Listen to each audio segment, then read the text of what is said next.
Escatologia Bíblica 2, capítulo 1 do nosso livro. Sinais do fim na nação israelita. O primeiro, a sua sobrevivência durante a dispersão. Então vamos ver um resumo, um pequeno resumo dos principais eventos que aconteceram com Israel, seu sofrimento. E esse sofrimento e sobrevivência é um sinal do fim, porque essa sobrevivência mostra hoje uma nação renascida e pronta para se cumprir nela os sinais proféticos que nós veremos em relação ao templo, em relação ao anticristo. Então, primeiro, o histórico israelita durante a dispersão. Olha, no ano 70, Jerusalém foi destruída, o templo foi queimado. No ano 115, os judeus foram expulsos de Chipre. E no ano 135, o imperador romano Adriano, ele mudou o nome da cidade de Jerusalém para Aélia Capitolina, uma homenagem a Júpiter Capitolino, né, o maior deus dos romanos, né, maior entre aspas, e também mudaram o nome da terra de Canaã para Palestina. Então houve uma revolta, o rabino Akiba apresentou o guerreiro Bar Kokhba como sendo o Messias, fizeram uma revolta, conseguiram a princípio se livrar dos romanos, mas depois foram vencidos. E prossegue, de 640 a 873, foram lançados por bizantinos, foram forçados por bizantinos a serem católicos romanos. Bizantinos era aquela parte do Império Romano, né, do Oriente, que sobreviveu lá em Constantinopla, e os judeus que viviam naquela região foram obrigados a se tornar católicos. Era uma corrente católica, apesar que elas vão se dividir, né? A Igreja Católica do Oriente, mas era uma igreja católica. Em 1096, os cruzados alemães mataram muitos judeus. Quando os cruzados vão sair para a Terra Santa, primeiro eles falam, por que nós vamos lá matar os judeus, né? Se tem um monte de judeus aqui? Eles já começam a matar judeus na Europa mesmo. E quando chegam em Jerusalém, eles matam islâmicos, matam judeus e matam cristãos também que viviam lá. Cristãos que não eram católicos, principalmente aqueles que tinham problema com o catolicismo, porque desde 410, com Agostinho, havia a proibição, né, de negar o batismo infantil. Era obrigado a aceitar o batismo infantil. Isso era considerado uma heresia e era um crime de morte. Então os judeus tinham que ficar escondidos. Então historiadores judeus contam que foram mortos os islâmicos, judeus, e eles citam nomes de diversos grupos cristãos que foram mortos também, que viviam em Jerusalém. Ou seja, os católicos, por isso são chamados de Babilônia apocalíptica, né, também, porque eles são contra todos. Em 1099, a comunidade judia em Jerusalém foi morta pelos cruzados. Em 1290, foram expulsos todos os judeus da Inglaterra, né? E vai subindo. Em 1306, expulsos da França. Em 1355, foram mortos 12 mil judeus em Toledo, na Espanha. Em 1359, foram expulsos todos os judeus da Hungria. 1420, aniquilados em Tolosa. Em 1421, expulsos da Áustria. Em 1446, os judeus da Espanha foram forçados a tornarem-se católicos. E está se aproximando o ano de 1492, né, quando vão começar as viagens de Cristóvão Colombo. Olha, foram expulsos 180 mil judeus da Espanha por não crerem no catolicismo. Muitos judeus vão começar a fazer parte das viagens de Colombo, inclusive Colombo, segundo a história, era judeu. E o primeiro homem a pisar em solo americano não foi nem Cristóvão Colombo. O primeiro homem a descer do navio, ele deu essa honra a um judeu que fazia parte, né, da sua grupo de estudos, das estrelas, tudo, para poder conseguir navegar. Eles navegavam, na época, sem bússola, era pelas estrelas. Em 1495, os judeus foram expulsos da Lituânia. Em 97, expulsos da Cilícia e de Portugal. E também para vocês verem como os judeus eram chamados nesses países. principalmente Espanha e Portugal, eles eram chamados de os porcos. Era assim que os católicos tratavam os judeus, né? Talvez até se aproveitando do fato deles não comerem carne de porco, então os católicos chamavam os judeus de os porcos. No caso, chamando, é o significado de marranos. Em 1502, os judeus foram forçados a tornarem-se católicos, ou então seriam cativos. Em 1516, massacre de milhares de judeus em Lisboa, Portugal. A princípio, os judeus fugiram da Espanha e foram para Portugal, que havia um rei, né, simpático aos judeus. Porém, o seu filho acabou se casando com a filha, né, dos reis da Espanha, para uma união do reino. E os reis da Espanha exigiram: olha, nós damos nossa filha, mas vocês têm que expulsar os judeus aí de Portugal. Em 1541, todos os judeus foram expulsos de Nápoles.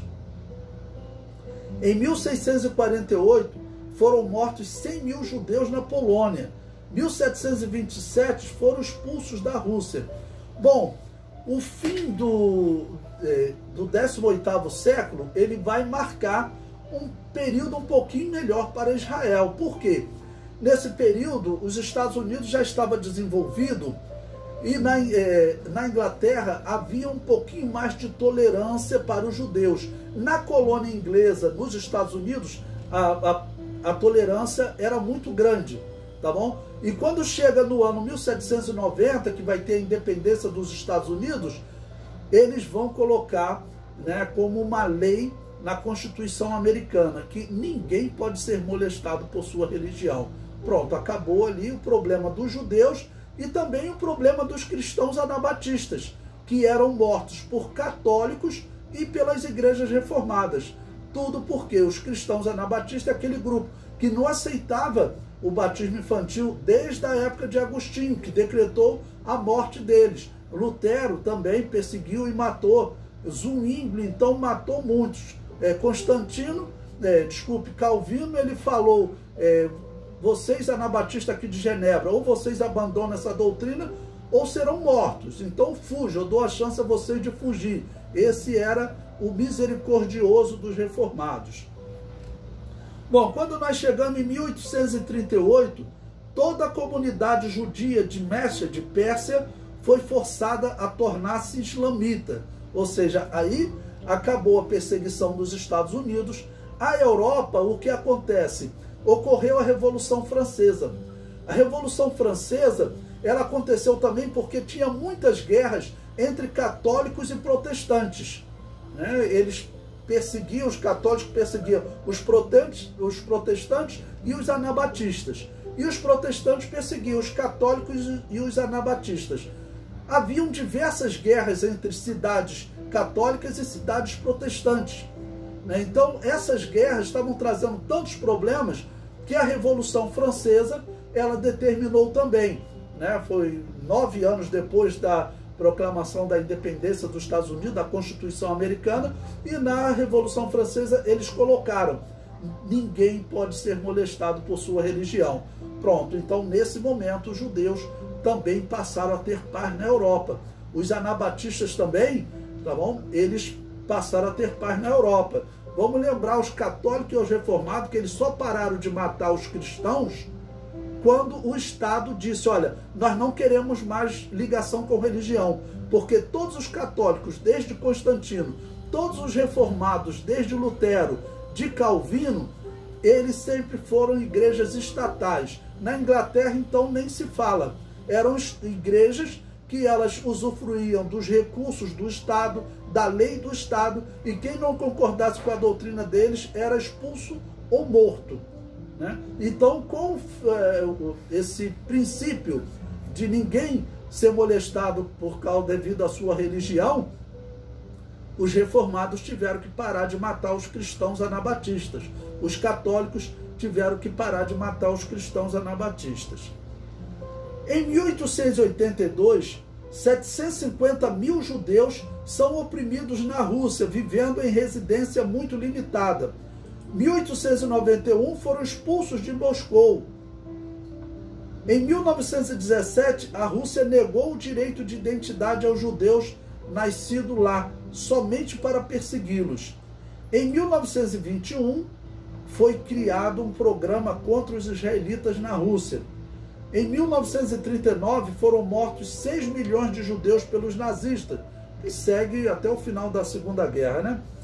Em 1941, a comunidade de Israel em Bagdá foi atacada e 180 judeus foram mortos. E em 1948, os judeus receberam um deserto para habitar e conseguiram sobreviver nesse período, né? Principalmente a sobrevivência de Israel, vamos dizer, religiosamente falando, é algo que nós consideramos um milagre, porque qualquer outro povo ia acabar por se misturar, e haviam judeus que propunham essa mistura. Albert Einstein, ele aconselhava aos judeus que eles se misturassem, se integrassem aos outros países, né, sem manter essa separação religiosa.